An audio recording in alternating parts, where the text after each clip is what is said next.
And now I'm going to get into a little bit more of the COVID-19 aspects.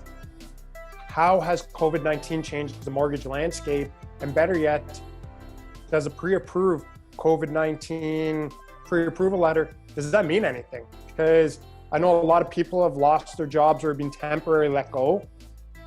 It's one of those, I'm working with a lot of buyers who were pre-approved, and I don't know, are they still pre-approved, or should they be talking to the mortgage broker right now to get an updated pre-approval because of everything that's happened recently? Yeah, well, I guess you can start off with your two-pieced question here. I'll start off with kind of how the landscape has changed a little bit with COVID. First of all, just everything moving very virtual. Virtual meetings like the one we're having today, to virtual signings, digital signings. The last of the big institutions finally, within the last couple of days, approved digital signing for all their paperwork, which is a big step in that direction. So it's really what it's done. It's forced the entire mortgage industry, which lagged the real estate industry, where in your industry you've been able to do digital signatures on offers and all that for quite some time. But the mortgage industry was a little bit behind with some lenders. Some lenders have adopted it years ago, and others are finally just taking that piece.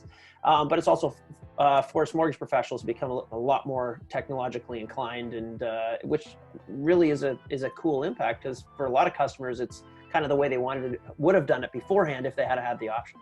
Closings 2-3 months down the road, is that appraisal, if you did it right away, still going to be valued 2-3 months down the road? To me, there's a danger that you may need a second appraisal.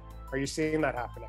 Well, the first thing we're seeing is it's taking longer to get appraisals than before. And part of that is some of the appraisers have decided that it's not safe for them to work, so they're not working. So we've seen that. But the biggest piece is the change in the process. Now that there's more people involved, now I have to safely arrange an appraisal of a property, an entrance to a property if it's vacant, or access to the property through either a realtor or the homeowner, adds layers of complexity to the reporting process. And if it's depending on the type of appraisal that's being done, it is likely to take longer than it would be before, because the truth is appraisals themselves are now taking longer just due to the sheer process of conducting them. So we've seen a couple things. We've seen an increase in appraisal prices pretty much across the board.